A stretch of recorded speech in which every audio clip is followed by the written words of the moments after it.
이 경선에 임하면 두 가지 생각을 갖습니다. 첫 번째로는 제가 지난 8년 동안 했던 의정 활동에 대해서 평가를 받는 그런 경선이 될 것이다.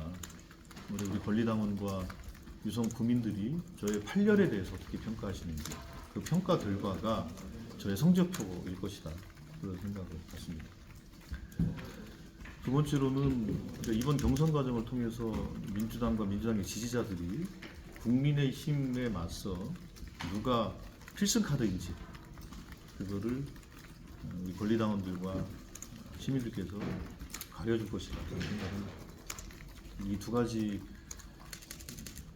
생각으로 경선에 임하겠다는 말씀을 드리는 것이고요.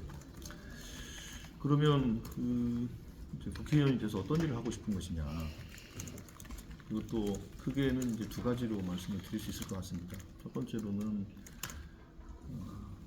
중앙 정치에서 제대로 역할을 하는 정치인이 되고 싶은 것인데, 그냥 단순하게 선수를 쌓아서 재선이 3선 되고 3선이 4선 되고 4선이 5선 되고 선수를 쌓는다고 해서 중앙 정치에서 역할을 제대로 하는 것은 아니다.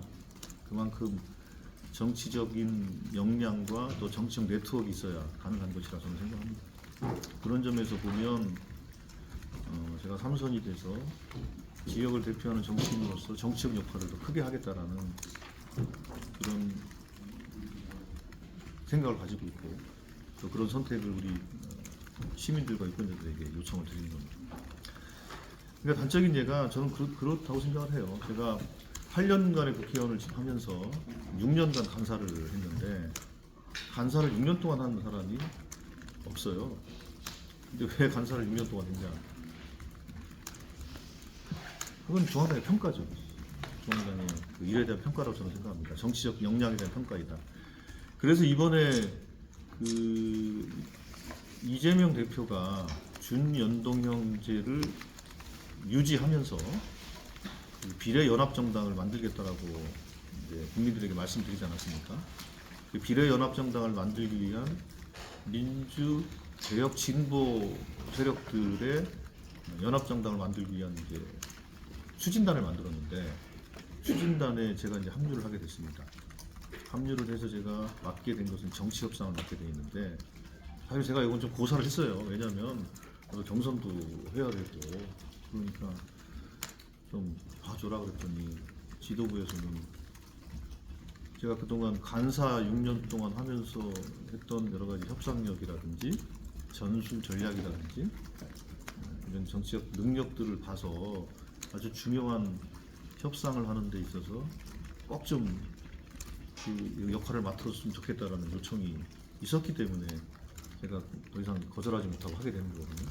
그럼 이것만 봐도 중앙당에서 저에 대한 평가는 있다고 저는 봅니다. 이런 자산들을 가지고 제가 3선이 돼서 훨씬 더 중앙정치에 큰 역할을 하겠다는 말씀을 드리는 것이고요. 두 번째로 저는 이제 이번 선거가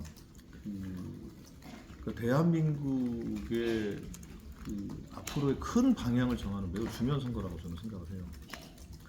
왜냐하면 뭐 단순하게 대통령이 정말로 능력이 없고 무능하고 허갑적이고 때로는 이런 정권에 대해서 국민들의 회초리를 들어서 맹엄하게 심판을 해야 된다는 측면도 가장 중요한 선거의 의미이고, 동시에 지금 대한민국은 인구도 줄기 시작했고 성장 잠재력도 계속 줄고 있고, 대한민국의 미래가 있는 것인가에 대한 사실 걱정의 목소리들이 계속 높아지고 있는 상황입니다. 이런 상황에서 대한민국을 지금 현재가 피크가 아니라 더 지속 가능하게 성장하려면 어떻게 해야 될 것인가에 대해서 정말로 숙고하고 그 대안을 만드는 그런 저는 선거가 되어야 된다고 생각합니다. 그런 점에서 저는 제가 지난번에 제안했던 대전특별자치시법은 그것을 보여줄 수 있는 하나의 중요한 사례이자 모델이 될 거라고 저는 확신합니다. 21대 국회 내에서 대전특별자치시법을 합의 처리하기를 희망하지만 그게 안 된다면 22대 당연히 추진할 것이고요. 21대에서 합의 처리가 된다고 한다면 그것을 더 구체화시키는 작업들을 더 후속적으로 다음 국회의원 임기 동안 해야 될 것이니까요. 그래서 그것을 하나의 모델로 만들어주는 것이 필요하겠다. 그러니까 누구나 다 이런 얘기 저런 얘기를 할 수 있지만 그거를 현실로 만들 수 있는 비전과 구체적인 계획, 능력을 누가 갖고 있는 것인가, 그거에 대해서는 우리 주권자들께서 냉정하게 판단해 주실 거라고 생각합니다. 그래서 말 가지고는 안 됩니다. 지금까지 해왔던 일을 가지고 평가해 주시고 또 앞으로 할 그로 인해서 기대를 좀 가져주시면 좋겠다, 이런 말씀을 드리고자 이 자리에 왔던 겁니다. 그 정도 말씀을 드리고 혹시 궁금한 것이 질문 주시면 답변을 드리고요. 내용이 당대표 아시죠? 다 아시죠? 네, 그 답변 좀 해주세요. 일단 그 토론은 네. 그 중앙당에서 그 각 경선 후보자에 대해서 토론을 할 것인가에 대한 의향서를, 그 동의서죠. 동의서를 오늘 오전까지 제출하라고 해서 제출을 했어요. 제출을 했기 때문에 그거는 뭐 경선 후보들끼리 토론 한 해 만에 뭐 그 공방을 벌이는 문제가 아니고 선관위에서 진행하는 그 절차가 있거든요. 그 절차에 따라서 하면 되는 거죠. 이미 그래서 토론 동의서를 냈다. 그 다음부터는 중앙당에서 뭐 시도당과 상의하든지 중앙당 선관위에서 절차를 진행할 것이다. 그렇게 말씀드리면 될 것 같고요. 그 다음에 뭐 세 가지 질문 중에 첫 번째 질문은 제가 이미 뭐 수차례 제가 이미 얘기했고 뭐 페이스북이나 이런 것들 공개적으로 얘기한 걸 또 물어보는 이제 의도를 잘 모르겠습니다. 이미 저는 답을 충분히 했다고 얘기를 하겠고요.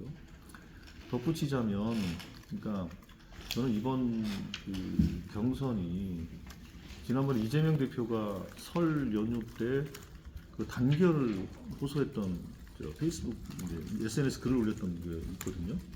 저는 정말로 그렇게 돼야 된다고 생각합니다. 흔히들 경선이 자칫하면 그 정말로 큰 분열과 분쟁의 씨앗이 되지 않습니까? 저는 그렇게 되지 않았으면 좋겠고, 서로의 생각의 차이는 있을 수 있지요. 생각의 차이는 있을 수 있고, 그리고 주장하는 바가 다를 수도 있고, 공약도 다를 수 있죠, 당연히. 각자 정책 색깔이 있는 거니까.